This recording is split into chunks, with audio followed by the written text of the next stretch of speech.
तो प्रधानमंत्री नरेंद्र मोदी का राष्ट्र के नाम दूसरा संदेश पूरे देश को जिसका इंतजार था, और इसे कहा जा सकता है कि 2016 के फेयरवेल में उन्होंने 2017 के लिए एक वेलफेयर प्लान देने की कोशिश की है, जिसमें काले धन की लड़ाई के दौरान जो सरकार के पास पैसा आया है, उस पैसे को सरकार जनता की बेहतरी के लिए कहां कहां कैसे कैसे खर्च करना चाहती है, उसके एक प्लान की झलक प्रधानमंत्री ने आज की घोषणाओं में दी है, जिसमें गरीब लोगों के लिए, निम्न आय वर्ग के लोगों के लिए घोषणाएं हैं, जिसमें महिलाओं के लिए घोषणा है, जिसमें बुजुर्गों के लिए घोषणा है, जिसमें किसानों के लिए घोषणा है। सब तबकों को एक तरह से कवर करने की कोशिश प्रधानमंत्री के इस भाषण में की गई है। हमारे साथ यहां पर विजय सरदाना मौजूद हैं, अर्थशास्त्री हैं। आपको याद होगा 8 नवंबर को जब पीएम का पहला भाषण था, उसके बाद इस भाषण की पहली समीक्षा विजय जी ने ही जी न्यूज के दर्शकों के लिए की थी। विजय जी, बहुत जल्दी से बड़ी बातें प्रधानमंत्री के इस भाषण की आपके हिसाब से सरल शब्दों में क्या है, लोगों को समझ में आ जाए। देखिए, इस भाषण की बहुत उम्मीद थी, और अगर मैं ये कहूं कि ये बजट का पार्ट 1 है तो कम से कम बुरा नहीं होगा, क्योंकि जितनी भी घोषणाएं भारत सरकार के प्रधानमंत्री ने करी हैं इस देश में, ज़्यादातर सारी चीज़ें टैक्सेस के अलावा जो हुई हैं वो बेसिकली इंटरेस्ट रेट को लेके हुई हैं। घर सस्ते होंगे, घर का कंस्ट्रक्शन या वैल्यू नहीं, उसका इंटरेस्ट रेट सस्ता होगा। एग्रीकल्चर में जो पैसा लगता है उसका इंटरेस्ट रेट सस्ता होगा। जो एम्प्लॉयमेंट गारंटी स्कीम है, क्रेडिट स्कीम है, जो आपकी छोटे कारोबारियों के लिए, उनका ब्याज सस्ता होगा, उनकी लिमिट थोड़ी बढ़ेगी। एनबीएफसीज जो हैं उनको ज़्यादा पैसा देने की गुंजाइश दी गई है। मुद्रा योजना के बेनिफिशरीज बढ़ेंगे। एक सबसे अच्छी बात है प्रेग्नेंट लेडीज़ के लिए, मैं कहूँगा कि सबसे अच्छा जो टेक अवे मैसेज है वो 2 हैं।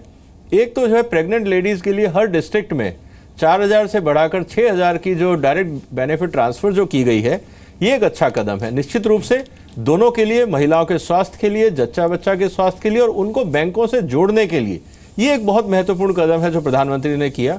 दूसरा, सीनियर सिटीजन्स के लिए 7.5 लाख के ऊपर 8% का फिक्स्ड इंटरेस्ट रेट। लेकिन ये टैक्सेबल है या नहीं, इस पर थोड़ी सी क्लैरिफिकेशन की ज़रूरत है कि क्या ये जो ब्याज मिलेगा इस पर टैक्स लगेगा या नहीं लगेगा, ये थोड़ा क्लैरिफिकेशन की भी ज़रूरत है। लेकिन जो सबसे डिसअपॉइंटिंग फैक्टर रहा है कि पॉलिटिकल फंडिंग को लेके प्रधानमंत्री ने सिर्फ ये कहा कि हम विचार विमर्श करेंगे, जनता पॉलिटिकल पार्टीज को सोचना चाहिए। मुझे लगता है कि वहाँ पे कहीं ना कहीं प्रधानमंत्री शायद बहुत क्लियर नहीं दे पाए, क्लियर मैसेज पॉलिटिकल सिस्टम को और इस देश को कि पॉलिटिकल फंडिंग पे उनके क्या विचार हैं। उन्होंने ये बात छोड़ दी बाकी पॉलिटिकल लीडर्स पे कि आप सोचिए, जनता कुछ उम्मीद कर रही है, आप जनता की उम्मीद पे खरे उतरिए। लेकिन हमने देखा है कि जब भी पॉलिटिकल पार्टीज और राजनेताओं के अपने बेनिफिट की बात आती है, वो सब एकजुट हो जाते हैं, जनता के विचारों को इग्नोर किया जाता है। और मुझे ये डिसअपॉइंटिंग फैक्टर लगा कि प्रधानमंत्री ने बहुत क्लियर मैसेज नहीं दिया, अभी भी ये राजनीतिज्ञों पे छोड़ दिया, क्योंकि शायद वो खुद अपनी बिरादरी राजनीतिज्ञों के साथ कहीं ना कहीं खड़े नजर आए। यहाँ मेरे को एक डिसअपॉइंटमेंट रहा। डिजिटल पेमेंट की बात करी, भीम ऐप्स की बात करी, बहुत अच्छी बात है, प्लेटफॉर्म हमने लॉन्च किया, लेकिन उस प्लेटफॉर्म में किसान को फिर भी एक बैक एंड पे बैंक तो चाहिए। आज इस देश में 7 लाख गाँव हैं, हमारे पास करीब 1.25 लाख बैंक ब्रांचेज हैं, ज़्यादातर शहरों में हैं। करीब 1.25 लाख के आसपास, 1.5 लाख के आसपास पोस्ट ऑफिस की ब्रांचेज हैं। दोनों को भी मैं जोड़ लूँ तो करीब 2.5 लाख ब्रांचेज बैठती हैं पोस्ट ऑफिस और बैंक की। गांव 7 लाख हैं, भी 5 लाख गांव ऐसे होंगे जिनको बहुत दूर जाना पड़ेगा बैंकिंग सिस्टम से जुड़ने के लिए। अगर वो भीम कार्ड का भी इस्तेमाल करना चाहें तब भी कहीं ना कहीं तो उनको अपना अकाउंट चाहिए जिसमें वो पैसा रखेंगे, क्योंकि जो भीम है वो लास्ट माइल कनेक्टिविटी है। किसी ना किसी अकाउंट से तो उनको अपना भीम को जोड़ना पड़ेगा जहां उनका पैसा होगा, जिससे वो भुगतान कर सकें। तो मुझे लगता है कि अभी भी बहुत काम बाकी है। बैंकिंग इंफ्रास्ट्रक्चर कैसे डेवलप होगा इसकी हमें शायद उम्मीद थी, वो इसमें नहीं आया। मंडियों में जहां किसानों का व्यापार होता है, मंडियों में सुधार की क्या जरूरत है, क्या किसानों को वहां सुविधाएं मिलेंगी, क्योंकि मंडियों में इस बार किसानों को सही दाम नहीं मिले। मंडी सुधार कैसे होगा इस पे मुझे उम्मीद थी, वो नहीं हुआ।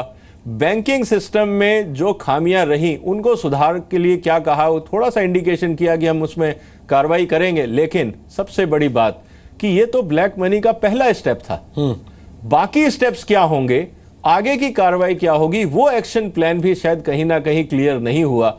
तो कुल मिला के मैं जो प्रधानमंत्री की जो आज की स्पीच थी 50 दिन बाद के इंतजार की, तो मुझे लगता है कि महिला और सीनियर सिटीजन्स के लिए जरूर अच्छी बात हुई। बाकी मैं ये कह सकता हूं कि बाकी जितनी घोषणाएं थी वो बजट का पार्ट 1 था, और जो महत्वपूर्ण घटनाएं जो जिन पे जनता बहुत ज्यादा उद्वेलित थी, परेशान थी, पॉलिटिकल फंडिंग को लेके, बैंकिंग सिस्टम को लेके, इंफ्रास्ट्रक्चर, खासकर किसानों की जो मार्केटिंग प्रॉब्लम्स आ रही हैं उनको लेके, उनमें मुझे लगता है कि शायद बजट के पार्ट 2 में जिस दिन बजट होगा शायद उस दिन शायद कुछ घोषणा करें।